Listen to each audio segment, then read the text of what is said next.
Ako lang ba, yung kuha-kuha yung pikod ko ng jowa daw ni Saidi na ewan ko kung mag-jowa ba talaga sila. Wala naman silang something pasensyahan nyo na kasi pausa ko ngayon.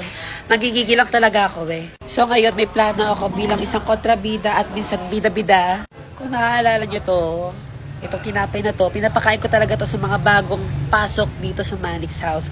For sure, hindi pa siya aware dito kasi bago nga pa lang siya, di ba? Ipapakain natin tong fake na tinapay kay Ella.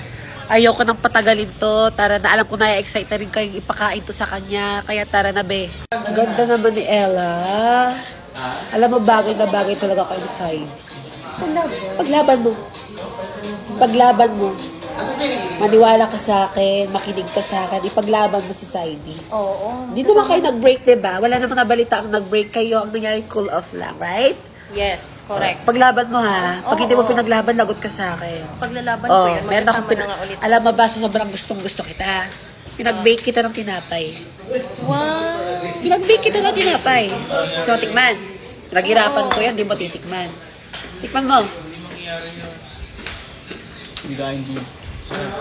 May kaya kang busog, gutom na ako. Sarap. Baliktad. Sarap. Ate! Tinapay. Bakit parang ang tigas niya? Ay, Tsaka ang kunat. Ano to, gulong?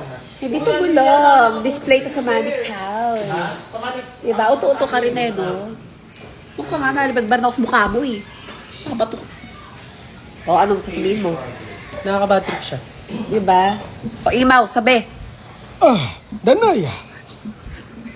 Lagi ka